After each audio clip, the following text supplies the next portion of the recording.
Hi everyone, welcome to SPS. നമ്മൾ ഇന്ന് stock സീരീസിലെ എട്ടാമത്തെ വീഡിയോ ആണ് പോകുന്നത്. ലാസ്റ്റ് വീഡിയോ നമ്മൾ എന്ത് ചെയ്തു? ഹെമറേജ് സ്റ്റോക്കിനെ കുറിച്ച് പഠിച്ചു.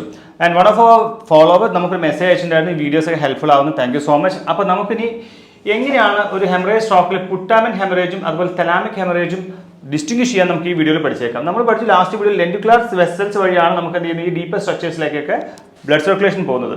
അപ്പോൾ അത് പുട്ടാമനിലേക്കാണ് നമുക്ക് ഹെമറേജ് സംഭവിക്കുന്നതെങ്കിൽ അവിടെ കൂടുതലായി കാണാൻ മോട്ടോർ ലോസ് ആണ്. ക്ലിയർ?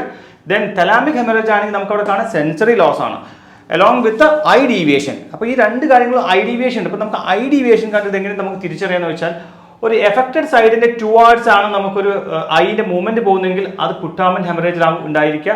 ദെൻ എഫക്റ്റഡ് സൈഡിന്റെ ഓപ്പോസിറ്റ് സൈഡിൽ അല്ലെങ്കിൽ away from the affected side ആണ് നമുക്ക് കാണുന്നത്, അത് തലാമിക് ഹെമറേജ് ആണ് ഉണ്ടായിരിക്കുക. നിങ്ങൾക്ക് ഇത് ക്ലിയർ ആയിട്ടുണ്ടാവും. ഇങ്ങനെയാണ് നമുക്കത് ഐ മൂവ്മെന്റ്സ് വെച്ചിട്ട് അത് തലാമിക് ഹെമറേജ് ആണോ അല്ലെങ്കിൽ പുട്ടാമൻ ഹെമറേജ് ആണെന്ന് തിരിച്ചറിയാം. തലാമിക് ഹെമറേജ് ആണെങ്കിൽ നമ്മൾ ചിന്തിക്കേണ്ട കാര്യം ഒരേ കാര്യം എന്താണെന്ന് വെച്ചാൽ സെൻസറി ലോസ് ആണ് കൂടുതലായിട്ടുണ്ടാവുക. പുട്ടാമൻ ഹെമറേജ് ആണെങ്കിൽ മോട്ടോർ ലോസ് ആണ് കൂടുതലുണ്ടായിരിക്കുക. ബാക്കി ഇത്തരം കേസസ് വന്ന് നമുക്ക് ഫോക്കൽ ന്യൂറോളജിക്കൽ ഡെഫിസിറ്റും ഹെഡേക്കും ഒക്കെ നമുക്ക് വന്നേക്കാം. അതിന്റെ ഡീറ്റെയിൽ ആയ കാര്യങ്ങൾ നമുക്ക് അടുത്ത വീഡിയോയിൽ ഡിസ്കസ് ചെയ്യാം. താങ്ക്